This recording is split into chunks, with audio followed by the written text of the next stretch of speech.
Ms. Felicia Marquez, Present. Ms. Martinez Santiago, Present. Ms. Giorenza, Present. Mr. Creedon.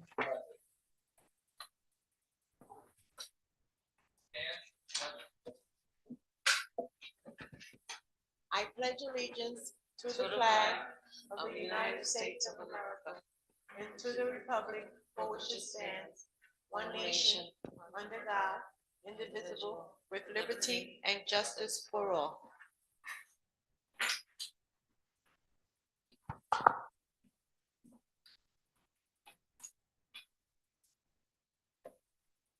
Ladies and gentlemen, we're opening it up for citizens' comments.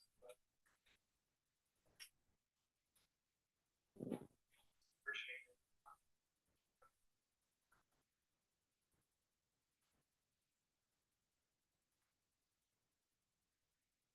So let's move on to the workshop.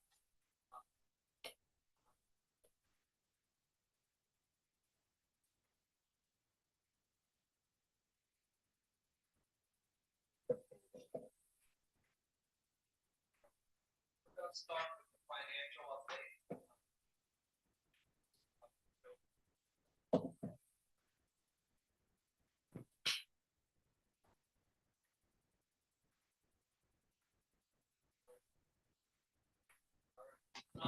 Before we start,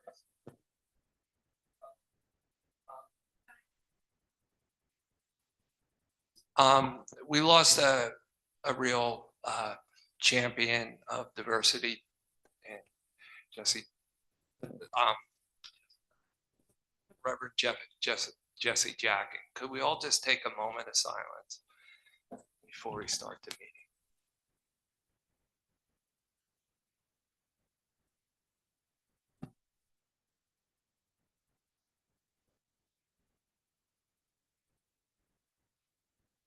Thank you very much. Mr. Tuttle. Evening, President Creedon, members of the board. I'm not sure if Superintendent Mott's on or not, but I just wanted to say thank you for the opportunity for being here in my first presentation to the board. So through the process, I had Ms. Holly Sanford help me with some of this information. And as we go through this is really just an overview of where we are a little bit fiscally. We haven't really dug into the budget totally for presentation yet, but we will for March 18th meeting. We'll have our first draft.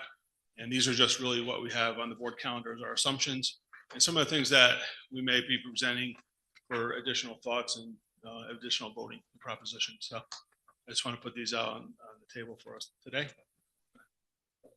And here's our agenda. We have our mission statement, and we're going to talk a little bit about the bonding and debt limit that we have, our expenditures update, revenue, our bank accounts, and state aid runs, and then we'll get to some of our assumptions that we have for the budgeting season.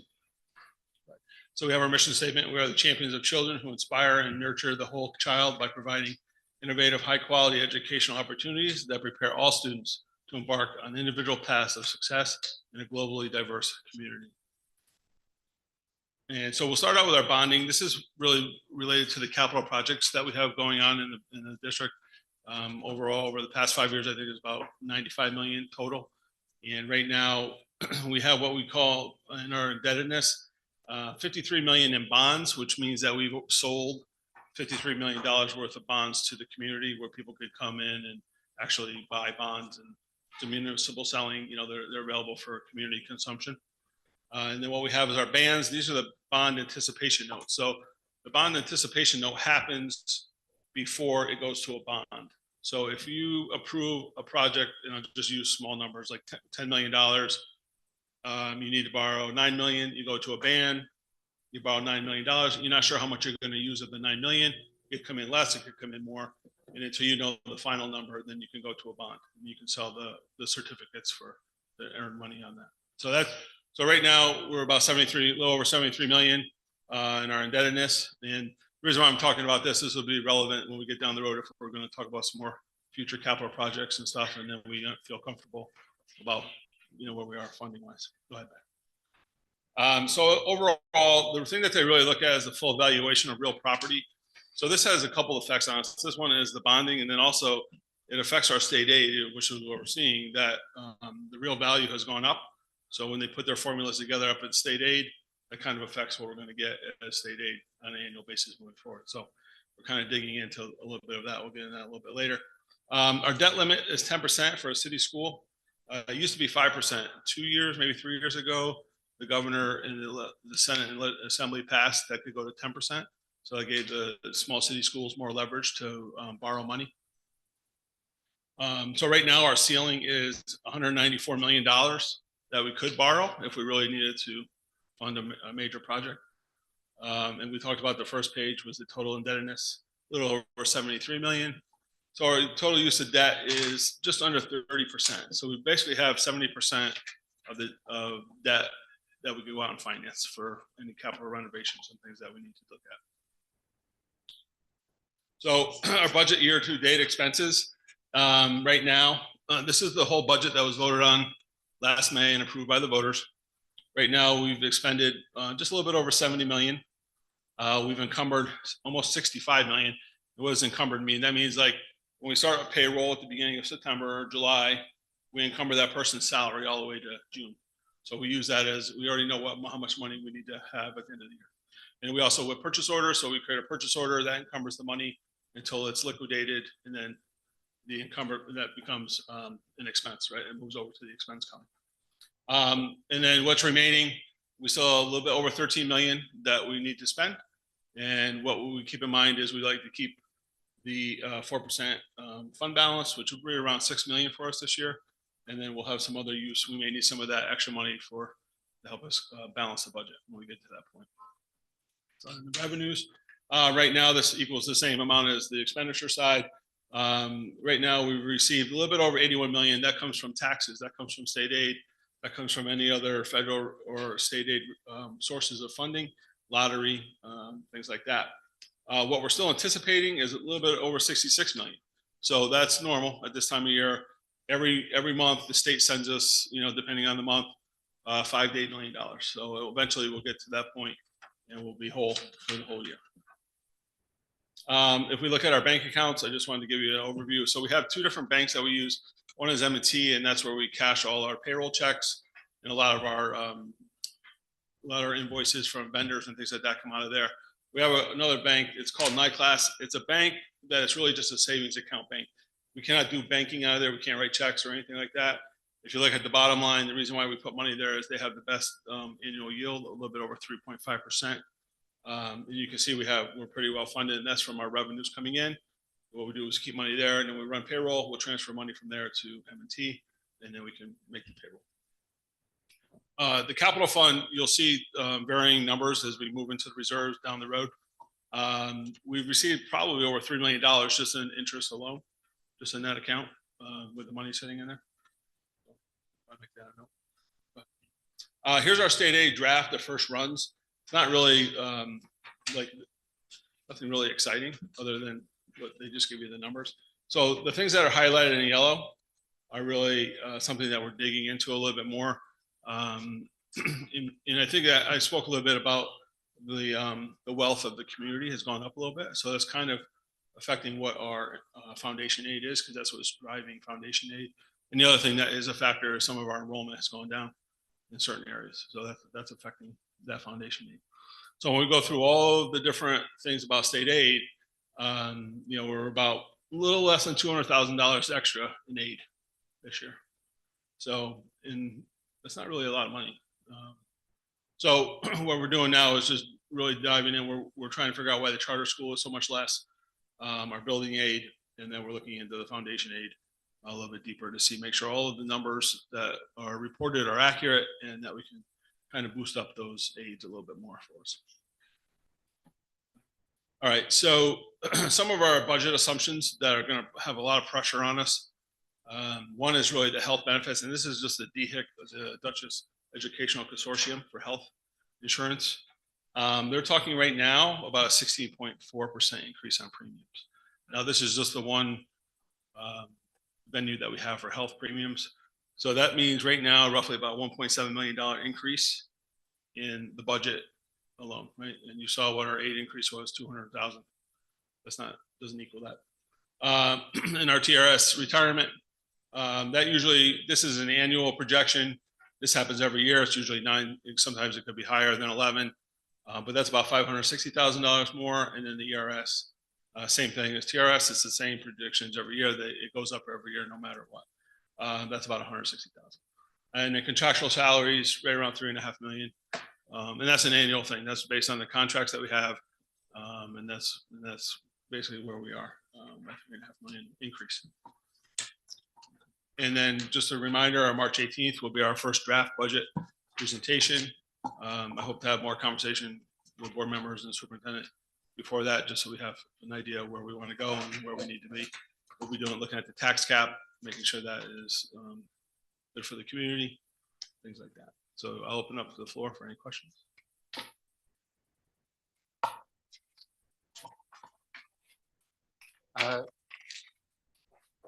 I have some. You mind if I go first, because I had them all laid out, and then everybody can chime in. All right. On the debt statement, where are we? How are we treating the bus? Because that was pay ahead. The which piece? The busing. It was. We paid it ahead, and we'll get reimbursed for it next year. Right. I So did the busing, say that correctly, right? Yeah. The way the busing goes is when you submit the money, you get 90% back in aid the next year, and that's what you see in that state aid run. Oh, well, That's that's what you're that's referring in the state aid. That's it in the state aid run. Right. Okay. Let's see. I had all right on Title I. We have a history in this district of for a while we see the total picture in terms of Title I. So the budget year to date, do we have in the next one? Can we stand where we look at Title I? So you want that for the next meeting, or do you want? Your next okay report out. Okay. If we could have Title I.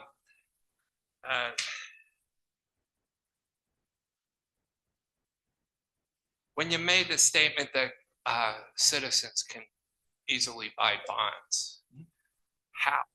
Well, you need a security broker. You need to go through, like certain vehicles to do it, right? So it's right. It's open for public consumption. That's a better statement. Yeah, right.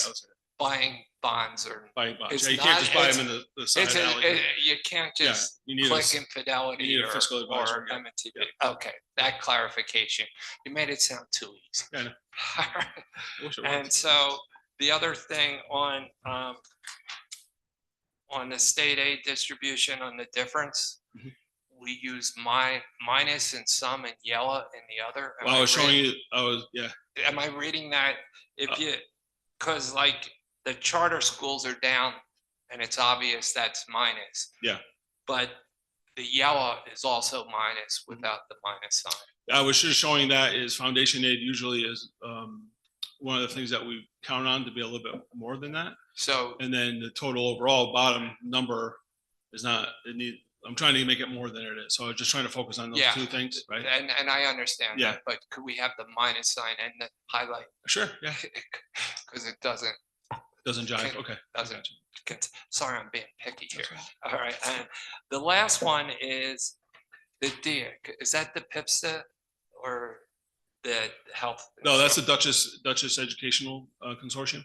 Okay, thank you. Yep. You answered that question because we have another. Right, and we have a unique, but a few. I haven't gotten the estimates for that piece yet. I was just talking about the DHIC alone, and which is okay. So kind of alarming. Thanks for that clarification. Yeah.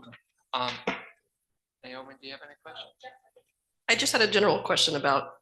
So we see the benefits going up, retirement and salaries going up, but the state aid is flat or decreased. Mm-hmm. How long do you think the reserves will be healthy enough to bridge that gap, or how is that being addressed? Probably a good 2 years, 3 years. That's what you have. 2 to 3 years. Yeah. Okay.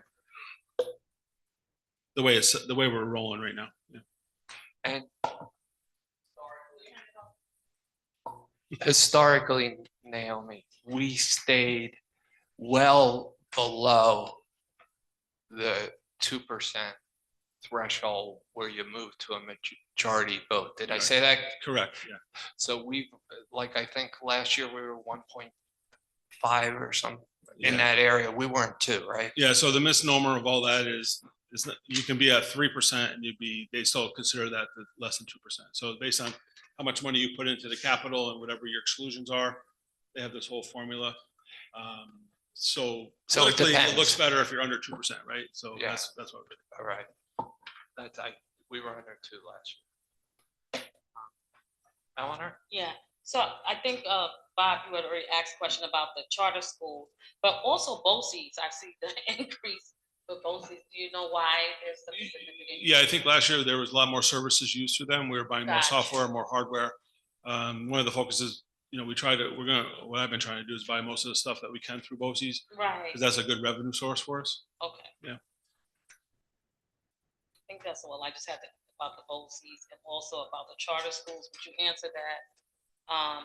So, but we still are under the percentage, right? What I'm saying in regards to the debt ratio. Oh yeah, we're pretty good. You have a lot of room for borrowing power for capital projects, Gotcha. and we have a lot of fun. There's the capital reserve is well funded to offset that. Thank you Whatever so we want much. to do there. Thank you. So the one thing I want to make sure about that state aid run, and I didn't clarify, is that that's just the first draft in January. There'll be more iterations coming, and then the final one is after the budget's passed in April, Right. and then we'll get those final numbers. Making sure our district is where we need to be in regards to resources. And I'll make a political statement. A lot of times you hear our governor or schools say they're giving to higher needs school district, but we're getting the 1% Yeah. that everybody else is get. We've never gotten more than that 1% line. Well, And we never got a good answer of why we aren't considered high need. But I don't that's think not- I don't think they know why. They remember last year they did a whole study and they came out with this new formula, and and it no was- one's benefited from it at all. Like, Right, that's what I'm That's saying. right. They have the It's great, a waste of whatever $1 million they put towards it. yeah, okay. It's like great. But one of the things I want to make sure, like, I think some of our enrollment is the high need enrollment is going down. So you're losing funding on it, like the ENL population is going down on our demographics. So we're losing that. Right. That's what the reports are showing. I can't. Okay. I thought we were going down across the board. Well, so when you look at state aid, like a regular, and I'll use these analogies, a regular ed student is in the state aid formula is worth 1 point. Anybody with a special need is worth 1.5 points. A special ed student is worth 1.5, and if they're an ENL student, they're worth 2. So depending, each student has a ratio of how much they're worth, if you will, for the state aid. So if we have more high needs, we should be theoretically getting more aid, right? Right. Yeah. So And we do have a high needs Yes, you do. population. Right. So, so Yeah. I mean, just looking at these numbers when Trustee Naomi was saying we're flat. I mean, the only increase in the difference is because we got our reimbursement from our transportation costs essentially. yeah. So we didn't really get anything other than leave no harm, just. And then the decrease in I think this happened to us last year and we had to ask our elected representatives to assist us with increasing the reimbursement for the charter school. Mhm. I think we may have to do that again. I'm not sure. But same thing happened. And I think one of the things we try to do is to verify that the students that we are paying for are in fact City of Poughkeepsie residents. What does that still Yeah, happen? that's in play, yeah. And one of the things why I think the aid run is low is when we reported in the fall, it was underestimated for the charter school. And they go by that number, what you're estimating. So we bumped that up now. We hope that that'll get through the cycle and we should see that number kind of increase. Okay. Yeah. The health insurance costs are just probably costing us way more than Yeah. normal. Mhm. I mean, I think that's across the board. Yeah. Nationally. Yeah, that's every consortium Yeah. is in that situation. But I think it's unusual that we're bumping up even more, I Yeah. think, across the board. And are we positioned to be able to absorb that cost? Well, the big answer is yes, I hope so. Like, that's what we're working on now. Like, we're running all With this the out. assumption of the Yeah. I think I So- was concerned that if we didn't get what we were hoping for the Right. state aid. So what I just caution is these are assumptions right now. Like, the health plan is talking about 60, whether they land on that or Mhm. not, Mhm. hopefully it's less. Right. But these are like the awareness pieces that the board needs to be aware of when we're Mhm. voting. And you're asking, like, why is this line so much more than this year than it was last year? Like, so I'm just trying to give you the big flashpoints of what's coming. Okay. Thank you. You make it look really easy. Just numbers. What's that? Never met a number I can't make No, up. that's right. Yeah. All right. Thank you very much. Okay, Great thank you. job, Mr. Tuttle. Thank you, Mr. Tuttle. Thank you. With that said, can we have,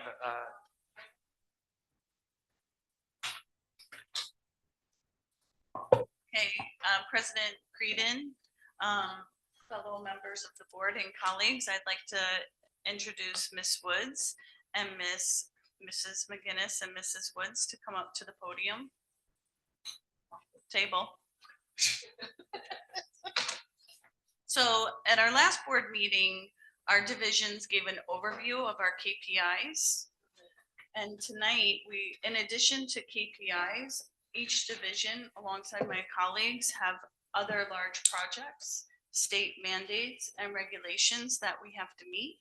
In tonight's presentation, Mrs. Woods and Mrs. McGinnis are going to give an overview of our academic intervention services, which are part of Regulation 100, but also how we work to serve the needs of our students here in Poughkeepsie City School District.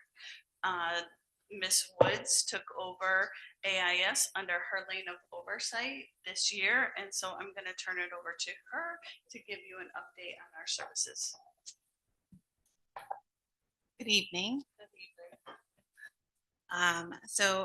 Good evening to the members of the board, Superintendent Mott in his absence, and community members.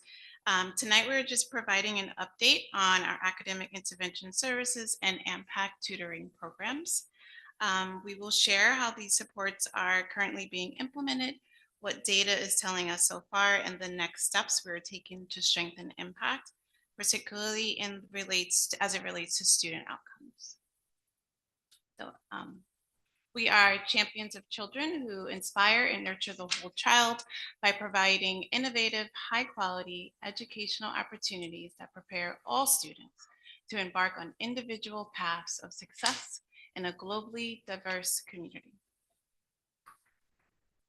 As I stated earlier, tonight's goal is really going to focus on how academic intervention services are currently structured and delivered, how students are being identified and supported, what we are seeing in terms of student participation and progress, updates on our extended learning and AMPAC tutoring, and next steps to improve consistency and impact.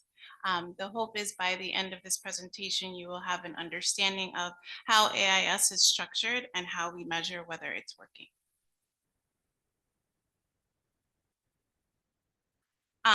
Academic intervention services is required under Commissioner's Regulations Part 100 for students in grades K to 12 who are failing or at risk of failing state learning standards.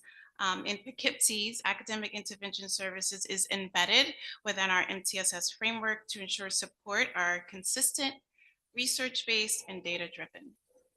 Academic intervention services provides additional instruction beyond the core classroom teaching.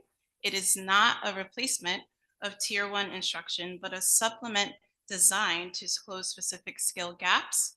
AIS is structured, data-driven, and monitored regularly, and it follows a defined criteria and decision rules.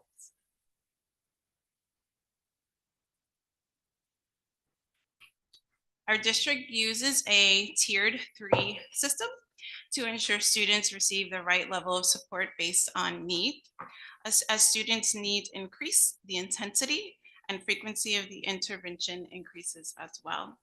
Tier placement is fluid. It's not meant to say the student is not meant to stay in that tier, and it is responsive to student data. So we use the data to determine what sort of tier the student is in need of. Students are identified for academic intervention services using multiple measures to ensure equity and accuracy rather than relying on a single test score. And teacher recommendations are a key component alongside assessment data. So as you can see here, we have broken it down by different grade bands so you can get an idea of what sort of assessment and multiple measures are being used to identify students who may be in need of tier 2 support.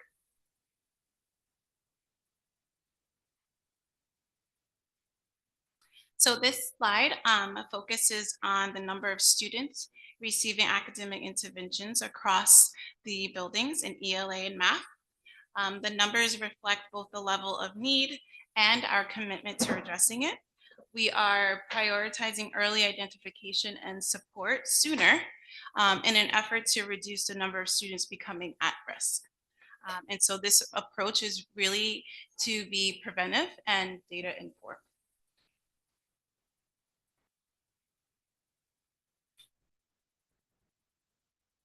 So this slide is central to how we evaluate whether our academic intervention services is working.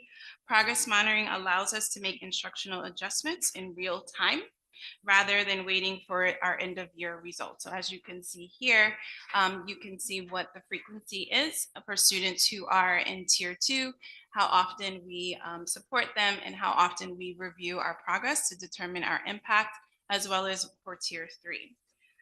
Progress monitoring is reviewed regularly, and interventions are adjusted when students are not making the adequate progress.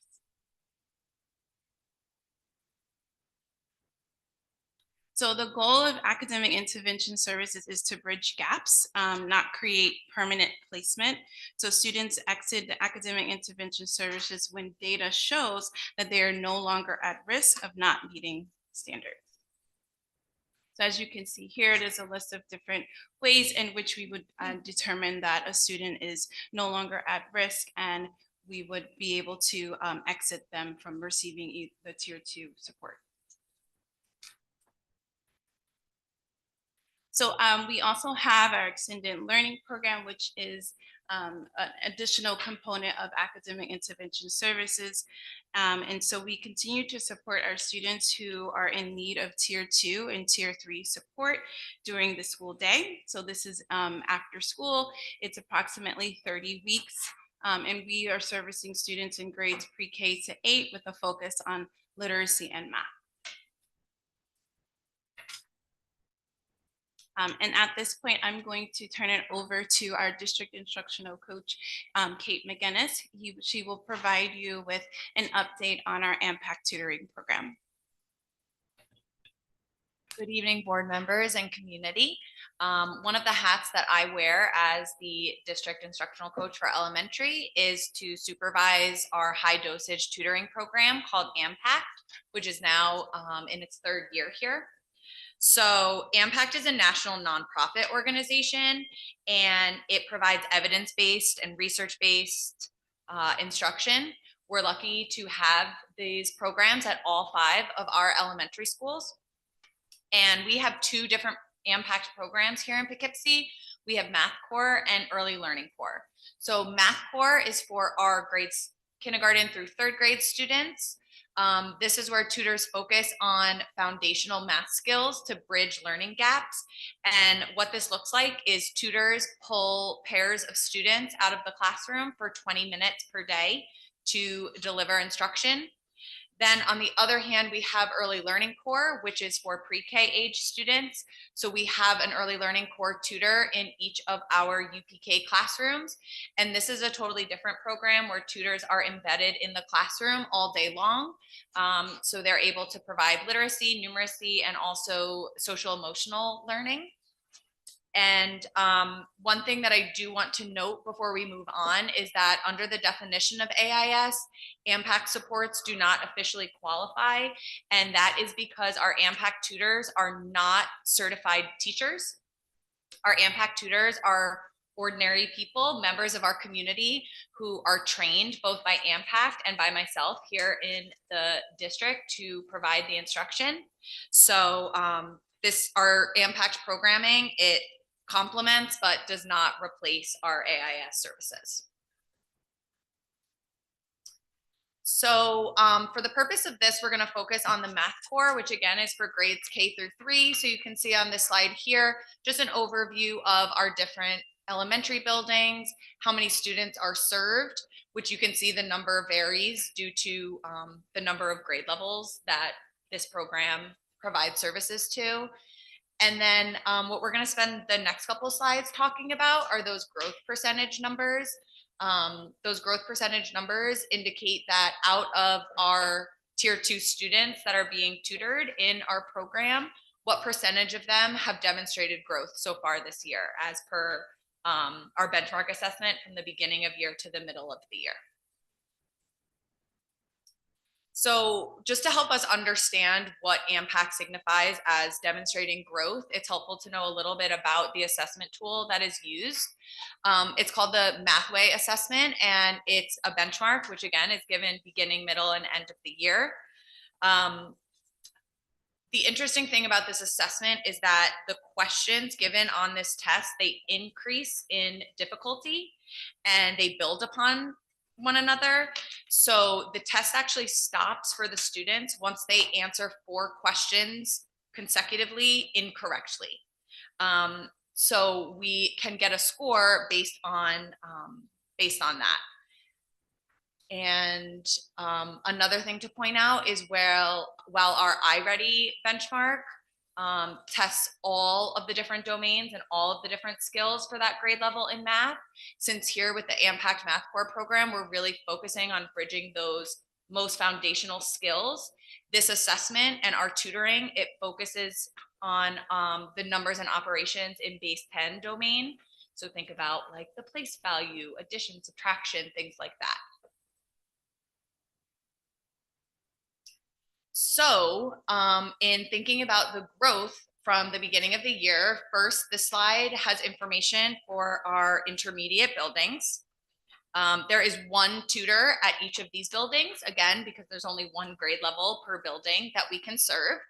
And this slide shows how many students are in the program, how many of those students showed growth per this one Mathway assessment. But what's most interesting and exciting for me is when you look at that last column of students that made 20% growth or more, Ampact's research has shown that students who grow 20 percentage points have more than doubled their probability of meeting grade level standards by the end of the year. And it also provides evidence of substantial tutoring effects. So it's amazing to see that our 3rd grade students within the program, over 95% of them are showing growth, but over 72% of those students are showing extreme growth, doubling their chances of meeting grade level benchmarks. This slide shows the same data for our primary building. So at Krieger, we have 5 tutors, and Sojourner Truth, we have 4. And again, you'll see the same kind of information of how many students are in the program, how many showed growth, the percentage, and how many showed that 20% or more growth. So again, we have over 70% from Sojourner Truth and over 80% of students at Krieger that are in the program. And then finally, the last thing that I wanted to touch upon tonight is something that we've been working really hard on this year is improving the professional learning that's given to our tutors, because we've seen how much tutor success impacts student success. So one thing that I do is during the tutors have monthly observations, and I look at trends, not only in how the tutors are performing, but also look at trends in how the students are performing. And then from that, create some professional learning based off of, exactly what the tutors need to succeed and also what our students need most to succeed. So we're working a lot on implementing the program with fidelity. Remember, these tutors are not certified teachers. And also, again, making data-based decisions and letting the data guide where we take our lessons.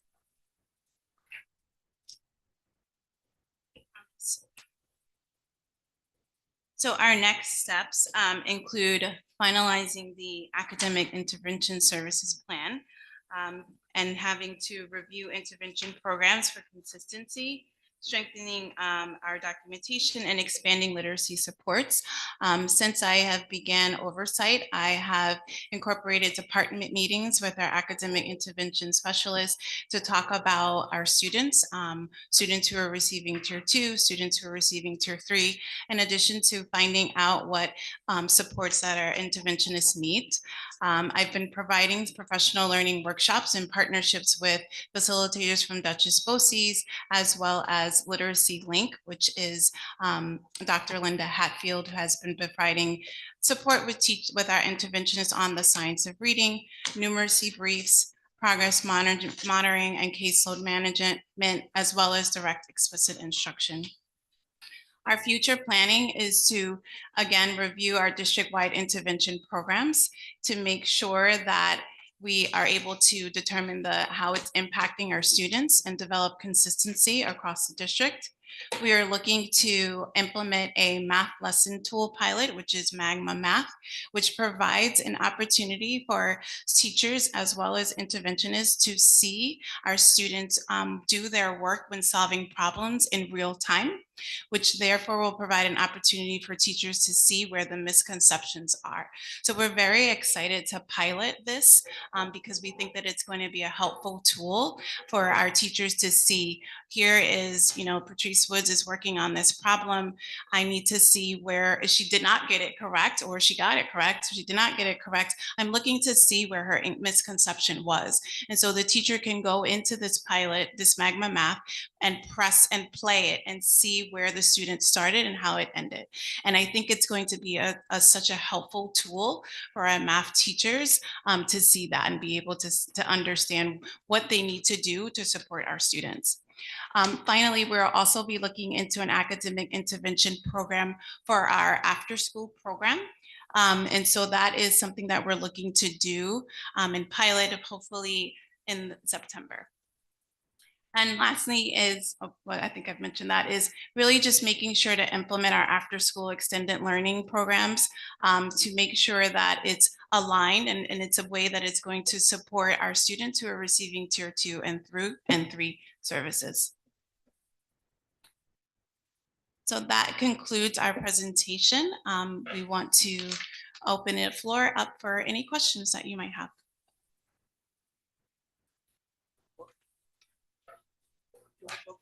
Why don't you go? No, Naomi will go first. Okay, cool. First off, I think Impact is an amazing program, and it's really cool to see the significant growth that the students are making when they're in the program. I had a question about just having access to the numbers of being able to see what students are moving from under grade level to on or above grade level. Because I know you mentioned that they have their, double the percentage of reaching those goals, but it would be nice to see those numbers in terms of not just growth, percentage of growth, but who's moving into proficiency. So one of the cool things that we can do is look at, again, the data that I shared tonight was just per AMPAC's assessment. But we can look at that data as compared to our iReady math beginning of year and mid-year scores. And that's actually something that we're working on now. And we'll have meetings and presentations with building administrators as well to go over, again, those individual students. And we can really look at what growth did they make. Our iReady indicates if they're below grade level, 2 grade levels below, and kind of where they're at mid-year. And we can also look at, if a student, how much growth the student is showing on the impact assessment versus how much growth they're showing on the iReady assessment. Because again, these are each just one point of data. But that's something that if you guys are interested in, we can also present at the Student Achievement Committee, because we're working on that now. So we can share with that would be amazing. Admin. Yeah, that would be amazing, because you don't know if someone's moving from, say, 5 levels below to 3, you would still want them to move into proficiency. I know you can't make miracles happen like overnight, but that would be the goal. Yeah, we can absolutely share that. Okay, cool. Thanks.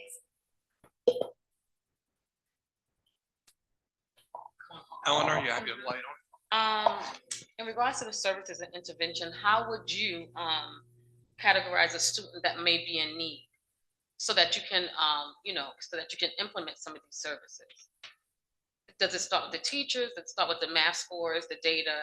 How would you decide, especially when it comes down to the after-school program that you guys had in your packet? How do you assess? So the what needs? we use multiple measures to Okay. identify whether a student is considered at risk.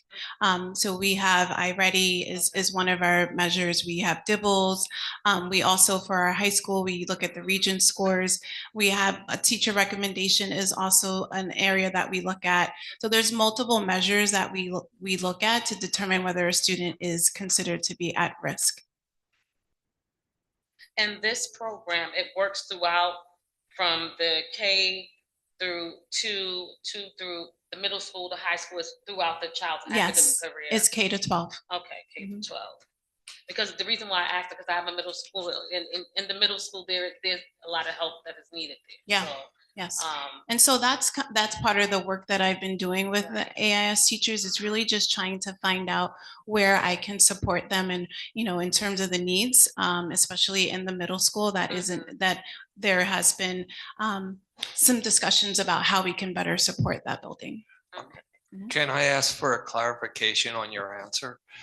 I thought AIS stops in high school and use that It's K to 12. K to Mhm. 12, because now that's what we had heard before. You get AIS so you can do well on the written test, but that sort of falls off in high school, so it doesn't. No, it doesn't. Okay. Yeah. That's So it's thanks a for little- the clarification. Yeah, no, it's K-12. I had another question, Bob, before you answer. How frequent is the data reviewed? I think Naomi hit on that, but how frequent do you review the data? So let's say, for instance, a child is identified as needing an academic intervention service plan. So let's say you start in January. When is this child assessed through iReady, for the implementation of, where can we see the results? Is it 3 months? So, so iReady is a diagnostic that's done 3 times a year. Right, okay. So for academic intervention services, so Okay. if Patrice is getting tier 2 support, Right. the teacher is going to work with me. They're going to come up with and identify what my skills are, like that I need help with. And if it's tier 2, the teacher is going to progress monitor me every other week to see how I'm doing. If I'm receiving tier 3, right? So it's tier 2 for 6 weeks or so, but the teacher is progress monitoring me to seeing how the impact of the intervention that the teacher is trying. And then if that's not working, then it's tier 3. Tier 3, I'm progress monitoring that student every week. Right. I think that this is so much needed. Maybe, like I said, in the middle school, definitely, because it seems like there's a disconnect between the elementary schools, and then when they get to middle school, it kind of gets shaky. Because remember, that's the age where they learn and things are changing. Right. So, I mean, it seems like an amazing program. So I'm hoping that this can be implemented, especially there. Yeah, it is implemented there. We do have academic intervention services there. You have 2 reading and you have 2 math that support there.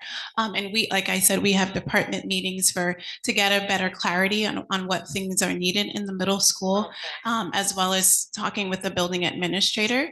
And I agree with you that, middle school is a different thing. But what we've been trying to do is, that's why we have that early intervention, right? So we're trying to look at those students before they get to middle school, to provide them with those tools and those skills so that when they get to middle school, it's lessened. A proactive approach. Thank you.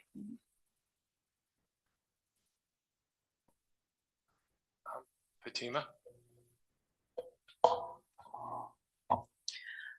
My questions are more looking at the whole. We often get a lot of data in terms of measuring where our kids are at, particularly with state assessments. And we know those numbers are really, really low.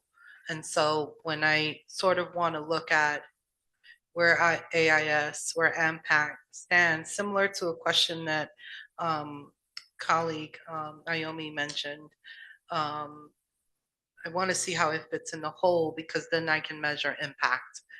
If if we have like maybe a 2% impact that we're having Right. versus what reality is, like I want to be able to see that, and I don't know that I can see that.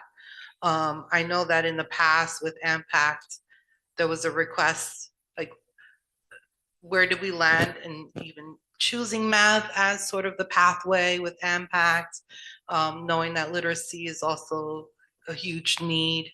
We continue to address the math, but where is the literacy piece on that? And again, not knowing how much of a dent we're making. The data is showing us that we're still lagging quite a bit. And so how are these interventions faring in addressing all of that? Would be my biggest question that I don't know is addressed in this presentation. Yeah.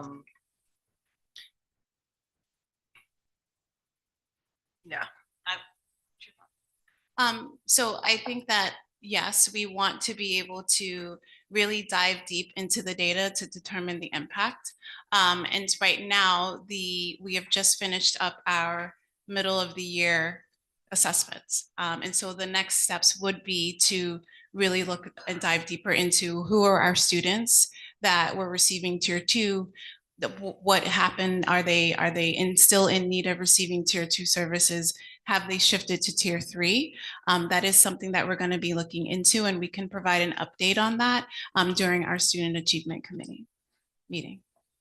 Yeah, I mean, that's where we know which interventions are really being effective. Right. And so, and we can continue to invest in those efforts, but where do we need to increase? Yeah. So that's where my brain is always thinking about.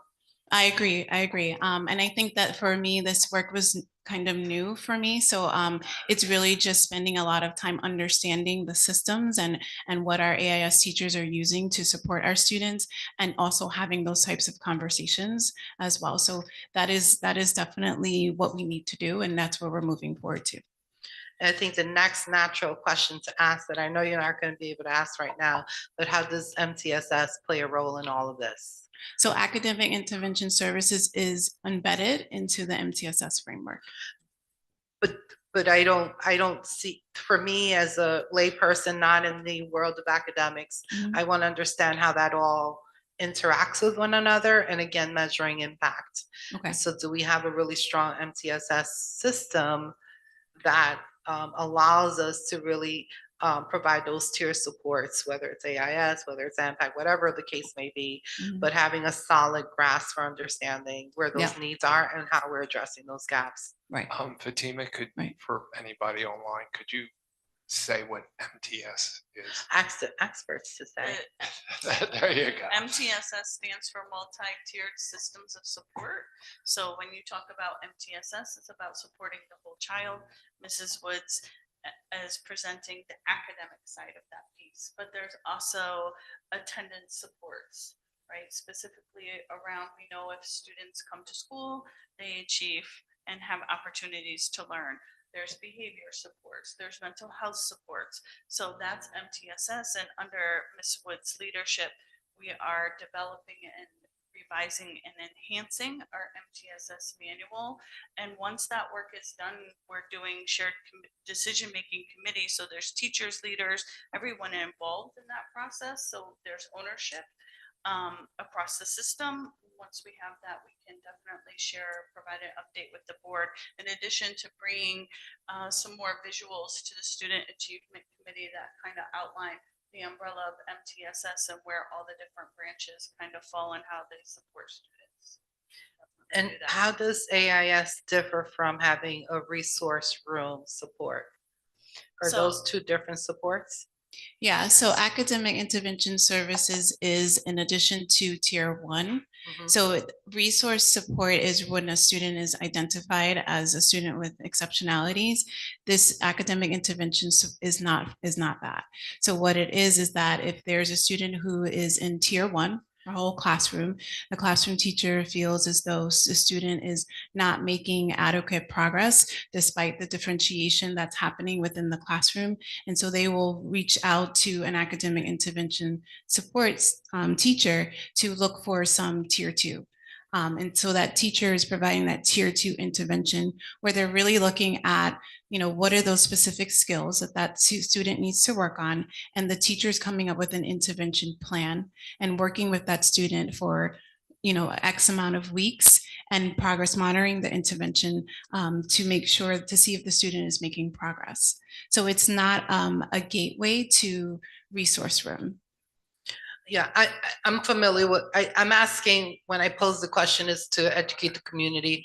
I'm familiar with it, but when you describe academic intervention services, it sounds like it could be a resource room kind of intervention. So I'm asking, what is the difference between the two of those? Is it just classification, or is there a more intensive time, a push out the class, or is it a push in? Like, what does that look like? So sometimes it's push in, right? Where the teacher And will. tell me under which category? So academic intervention services. So it could be a reading teacher or a math teacher. And the reading teacher or math teacher will sometimes push into the classroom to support the student within the classroom. And that will be that teacher will pull the students over in small group and work with them a little bit more intensive, right? There's also the model where the teacher, the intervention teacher or the reading teacher or the math teacher will pull out a group of students and work with the student in small group, maybe but sometimes no more than 6 to 8 students in a group, and provide a little bit more intervention support with them.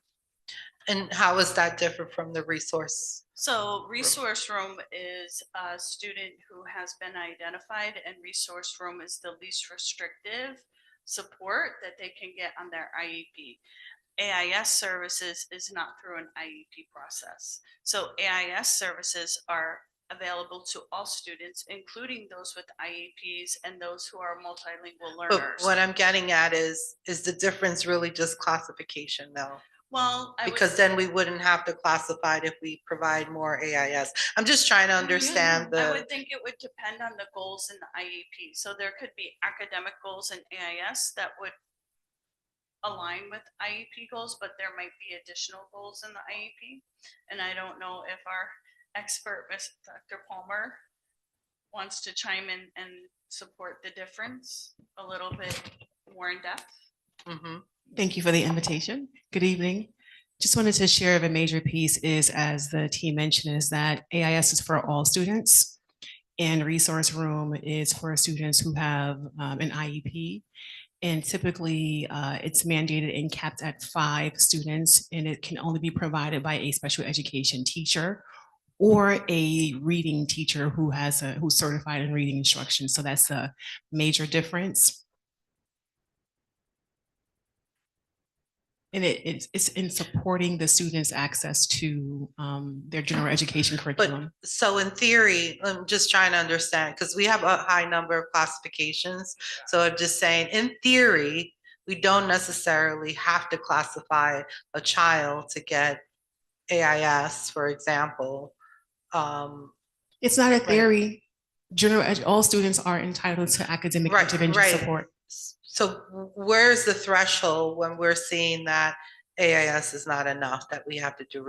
I don't know that the difference is really feeling clear to me. If a student has an IEP, it's because they're demonstrating a learning disability. So when you're in academic intervention services, Mrs. Woods describes that we monitor progress. A student who has a learning disability, their data points stay flat.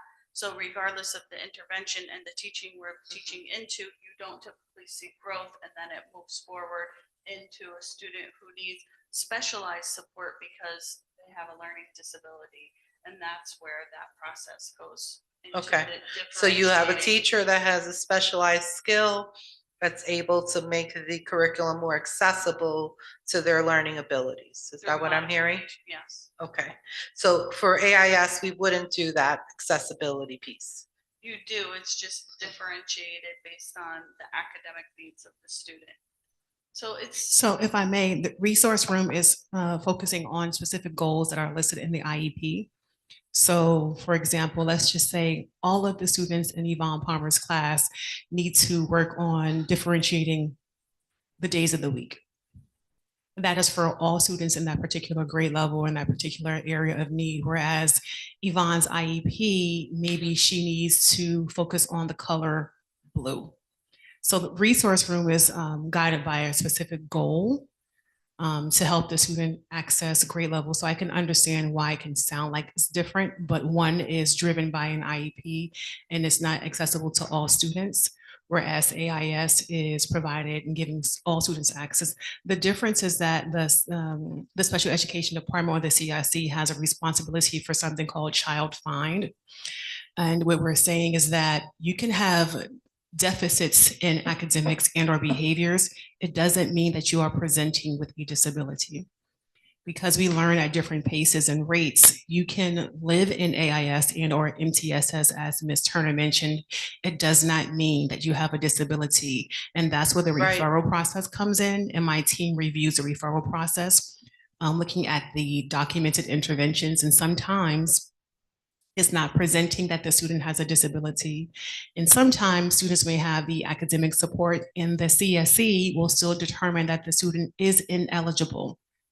So there's a full process that the Committee on Special Education engages in to determine if the student is presenting with some disabilities, some delays, or based upon regulations, if the student is presenting with a disability.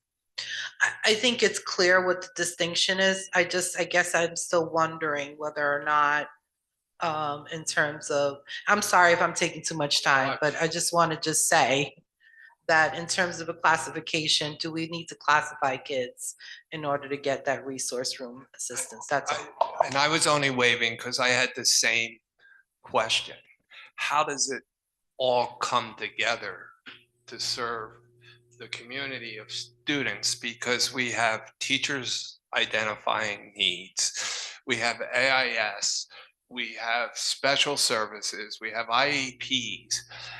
Where does it all come together? Who's responsible for if it's falling flat on its face? Is that the principal? Is it the assistant soup? Do we have these super teachers who understand that complexity of what to do with who and which services to give them? And it's somewhat daunting to think that all comes together, and who owns it? Does the principal own it because the students in his or her building? Or does Dr.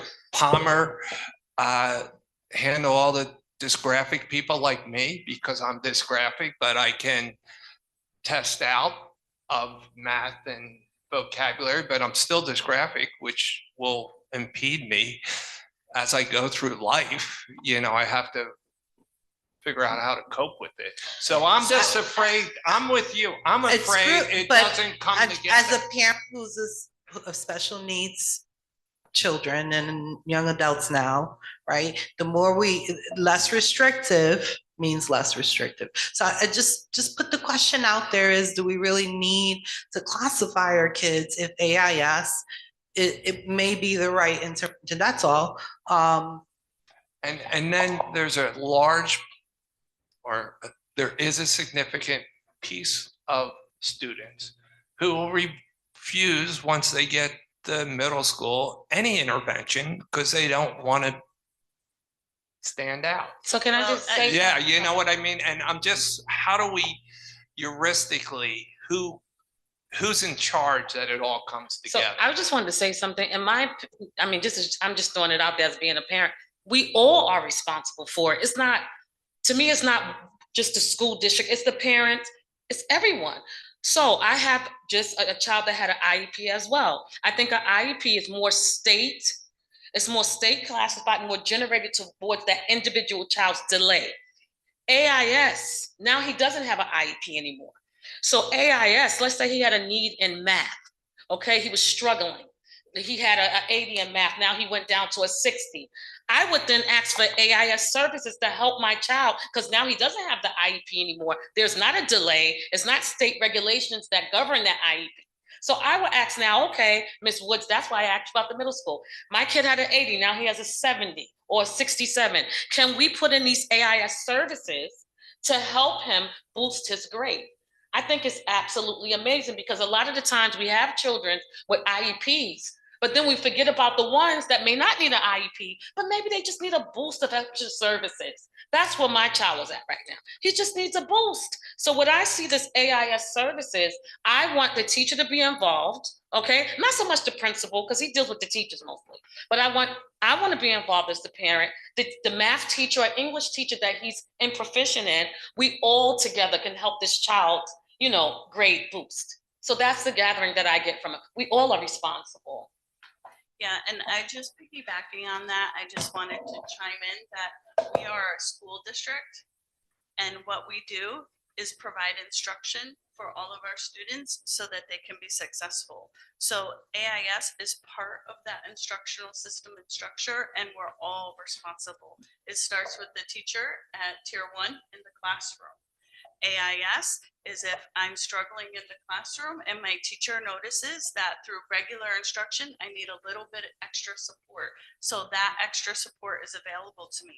Special education services are for students who need to access that service so they can be successful. So all of it is all of our responsibilities because that's what schools do. We're in the business And might of I add kids. the parent too? And the parent too, Ms. Turner, yes. because if I'm on Parent Square Infinite Campus and we get those alerts every day about those grades, if I see that my son's grade went from an 89 to a 70, the parent gets alerted in our school district. So then you should be speaking with the teachers, emailing the teachers, okay, why is Cheryl, why was her grade last marking period at 80 and now she's down to 71? Everyone should be in collaboration. We can't just throw it on the teachers. It's the whole community school, which includes the parent. I wanted to ask a question about ELT, if that's possible, in terms of what happens in that space. I know you talked about how you are seeking to maybe transform that space. That seems like a great one to pair the AIS with the MTSS framework. I know, students get dinner, they get snacks, they get some of those extra MTSS supports. I'm just more curious too about what other specific things you are considering adding to help support students. So it may not be academic specifics, but something else that's supporting the students so that they can succeed academically. So right now the structure is that there is ELA and math that they receive. So they receive an hour of ELA and an hour of math instruction. What we're looking to do is we want to make sure that we have a curriculum that is specifically designed for after school across the elementary schools. And so that's this next step that we're looking for, is to try to find a curriculum that everyone will be using in their after school programs so that way we can really determine the impact of the program. We do have additional ideas that Ms. Turner and I have been talking about on how we can provide additional enrichment for our students as well, because that also leads to academic gains. Right. But it's really in the early stages of the work right now. Yeah, and just around the social, emotional, learning piece, maybe that's the piece that's missing. Sure. That then will drive a student to succeed. They may not Absolutely. need more time in math or ELA. They Right. might just need support with some of the things that they're struggling with, or stress or anxiety or those type of supports. And it seems like after school would be a very cool place to see that work show up. Yeah. As a board, we have a budget and there's only a finite number of dollars in that budget. And we're talking about AIS as an MTS as an abstraction, but it comes down that the only thing we really do in the budget, we prioritize the spend. Where do you put the money to serve the most people? And that's our only touch with we don't say do more of this, impact's too expensive, like whatever way you look at it. And we have input from our teachers unit, and we have input. We don't get input from it's not the teacher aide, the ones that are more qualified, who work on day to day with these students all the time on the iReady and every, what do we, it's not teacher's aid, it's the other one. Teacher's assistant. Yeah. Do we buy more of them because that would allow us to do more of this, or do we buy more ATS teachers who come down and take the 3 kids out of the class and go down? And the difference between them and Impact is they have an office and Impact does it in the hallway. Yeah, so when you look at it, there's all different costs, and we need that holistic picture to prioritize the spend and our staffing. So if you could just think of that as a group who are going to bring it forward in budgeting, think of it through our eyes and Fatima's eyes on, she knows where all the parts are. I know about half the parts, and maybe Jamar knows 100% or 10% of the parts, and the differential and who does what to whom based on life experiences that you have. So just think of what's that chart going to look like as you bring it forward for the plan for our budget. We heard a lot of great parts, but we'll probably have to pare back on a few if we want to be very efficient and effective, so the kids do better. All right. So it's just I really don't know what district will bargain with children's education. If there's a lack of, then we need to look at our budget, get together, crunch those numbers, and find where we can get these children quality education. If there is a lack thereof, we need to find the resources to educate these children. Because if you look at other school districts, if there's a need, they try to help that need or help that child grow in any areas. So at this point, yes, we have a budget, but we also have a need to educate these children so that we can be a more productive society. I don't think there's really a bargain when it comes down to money in a child's education. I know that may seem silly, but I'm sure where there's a will, there's a way, and we can find it in the budget to educate each child individually and make sure they're successful. If every other school district can do that, we can do it too.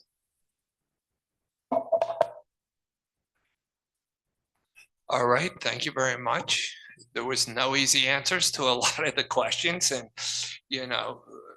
and we know that, and you know that, and the only thing we will look at is organizational effectiveness. The more we talk to each other, unions, this and that, the more we'll be more efficient and effective and reach some of the goals we've been striving for. Thank you very much.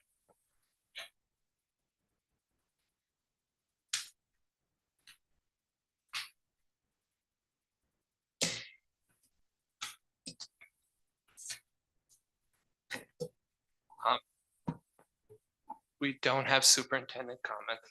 You do? All right, go ahead. Okay, we'll do them after the agenda. Got it. All right.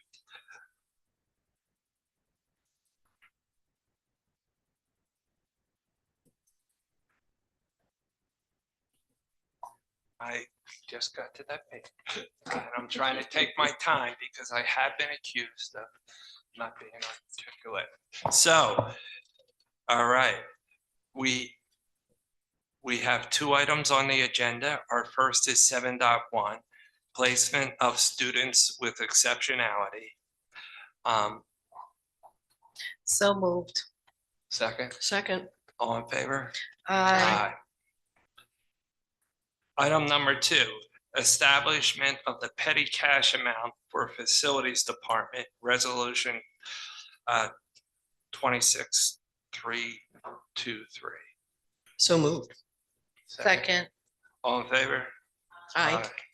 We have no items brought to the floor, right? So we're moving on to superintendent's comments, which you're up. Thank you. So Mr. Mott was not here with us this evening, so on his behalf, I am going to share some announcements.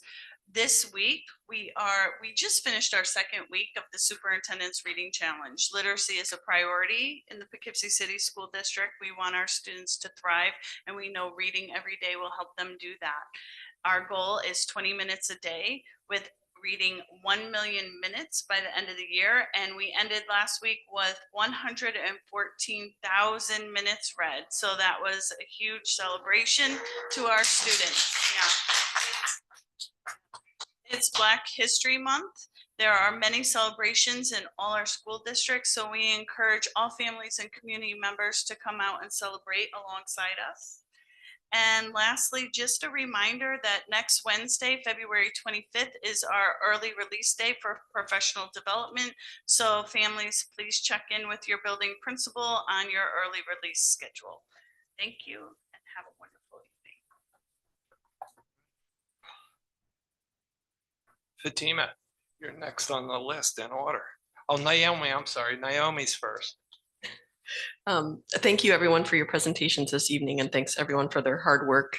I think what I want to say is that I see all the great work that's happening. I think AIS and AMPACT are definitely moving the needle. I'm excited to see more data around that. And I'm also excited to talk about, the conversation around tier 1 and how we can strengthen what's happening in tier 1 so that the tier 2 and tier 3 are less of an issue. So I'm looking forward to that and to the Student Achievement Committee meetings and hearing from you all. Thank you. Fatima?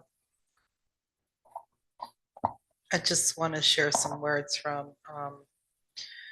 the Reverend Jesse Jackson. This was a quote that part of a larger speech that he presented at Kansas State University in November 1993. And he said, "At this stage, we are on the defensive as a struggle, as a humane struggle. Fear, it is pushing hope back. Cowardice is pushing courage back. Death is taking the joy of life. Dope is outdistancing hope. Escapism is outdistancing embrace. When youth come alive, youth have the energy, the strength, the need, and the moral authority to make America better and the whole world more secure." Thank you. Eleanor? I just want to say briefly, I'm proud of the strides that we are making one step at a time with Poughkeepsie City School District. And we will hopefully get to where we need to be so that every child can get an education they deserve.